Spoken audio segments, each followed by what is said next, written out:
यकीन करें आप एक की बजाय 2 रोटियां खा जाएँगे, वो भी बग़ैर सालन के, इस चटनी के साथ इतनी मज़ेदार। और हाज़मे के लिए तो ये बहुत ही परफ़ेक्ट चटनी है। तो ज़रूर आप इसको वॉच कीजिएगा। बिस्मिल्लाहिर्रहमानिर्रहीम। अस्सलामु अलैकुम वरहमतुल्लाहि वबरकातुहू। Welcome back to my channel cooking with Malik family. जी तो ये कैसे हैं आप? आज मैं लेकर आई हूँ आपके लिए बहुत ही मज़ेदार सी चटनी की रेसिपी।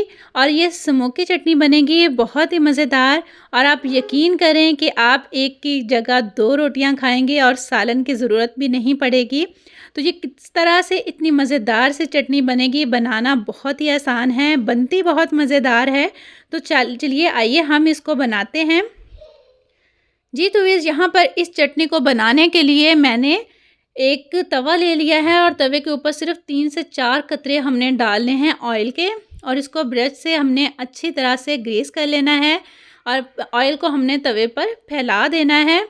बहुत ज़्यादा ऑयल हमने नहीं डालना क्योंकि हम चटनी बना रहे हैं। तो बस इस ऑयल को लगाने का मकसद ये है कि इसके ऊपर हमने लगाने हैं इस तरह से टमाटर। मैंने 3 अदद बड़े साइज़ के टमाटर लिए हैं। तो टमाटरों को आपने दरमियान से कट लगा लेना है और कट वाली साइड को हमने तवे पर रख देना है। और साथ ही हमने लहसुन की कलियां ले लेनी है। लहसुन की कलियां मैंने 5 अदद ली हैं। अगर आपके पास छोटे साइज़ में है तो आप थोड़ा सा ज़्यादा लहसुन ले लीजिएगा। तो बस इसको तवे को हमने रख देना है लो फ्लेम पर चूल्हे के ऊपर। और इसको ऊपर से हमने ढक देना है।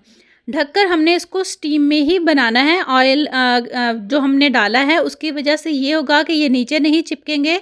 और लो फ्लेम पर पकाना है हमने क्योंकि हाई फ्लेम पर ये जल भी जाएंगे। और आपने बिल्कुल इसको इसी तरह से नहीं छोड़ देना। आपने बीच-बीच में से इसको साइडें इसकी चेंज करते रहना है। और फिर टमाटरों की साइडें भी चेंज कर दीजिएगा। ये देखिए इन पर इस तरह से हल्का-हल्का सा कलर आ जाएगा और माशाल्लाह से ये आप देखिए कलर कितना ज़बरदस्त लग रहा है। और जब हम इनकी साइडें चेंज करेंगे फिर हमने इनको थोड़ी देर के लिए ढककर कुक कर लेना है ताकि दूसरी साइड से भी टमाटर थोड़े से सॉफ्ट हो जाएं। तो जब आप इनकी साइडें चेंज करेंगे तो इनका जो छिलका है बहुत अच्छे से सॉफ्ट हो जाएगा। और जब आप छिलके को रिमूव करेंगे तो बआसानी ये ऊपर से उतर जाएगा। तो आपने छिलके सभी के रिमूव कर देने हैं। वैसे अगर आप छिलके रखना भी चाहते हैं तो रख सकते हैं, लेकिन मैं यहाँ पर छिलके रिमूव कर दूँगी। और बस फिर बाद में हमने इसमें प्याज डाल देना है। प्याज को हमने बस थोड़ी देर ही पकाना है, बहुत ज़्यादा प्याज को हमने नहीं पकाना।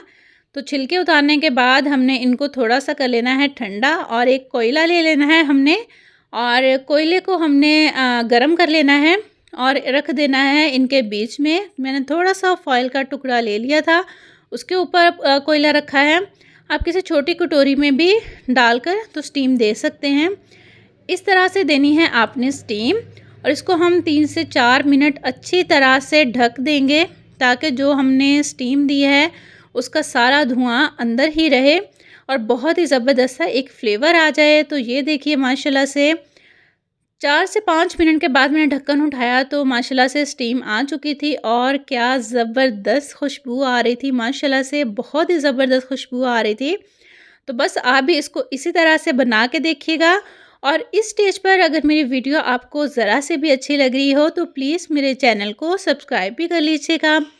वीडियो अच्छी लगे लाइक शेयर और कमेंट भी कीजिएगा। और बेल आइकन को ज़रूर प्रेस कर लीजिएगा ताकि मेरी आने वाली हर वीडियो झटपट से आपको मिल सके। तो यहाँ पर अब हमने क्या करना है, एक ब्लेंडर जग ले लेना है। उसमें मैंने 1 कप के बराबर डाला है धनिया और हाफ़ कप के बराबर डाला है पुदीना और हाफ़ टेबल स्पून मैंने इसमें डाला है नमक। और 3 से 4 अदद आपने डाल लेनी है सब्ज़ मिर्चें हैं। सब्ज़ मिर्चें अपने टेस्ट के अकॉर्डिंग डालिएगा। और साथ ही नारदाना डाल देना है 1 टीस्पून और ज़ीरा डाल देना है 1 टीस्पून। और फिर जो हमने टमाटर रोस्ट किए हैं स्टीम में तो उनको हमने डालना है। सारी चीज़ें लहसुन और प्याज सभी कुछ डाल के तो हमने इसका एक पेस्ट सा बना लेना है। आप इसको अच्छे से ब्लेंड कर लीजिएगा, लेकिन बिल्कुल फ़ाइन पेस्ट नहीं बनाना कि ये थोड़ा सा दरदरा सा रहे। बस इस तरह से हमने चटनी को तैयार कर लेना है। तो यहाँ पर आप देखिए कि माशाल्लाह से ये पेस्ट बन चुका है, चटनी रेडी हो चुकी है।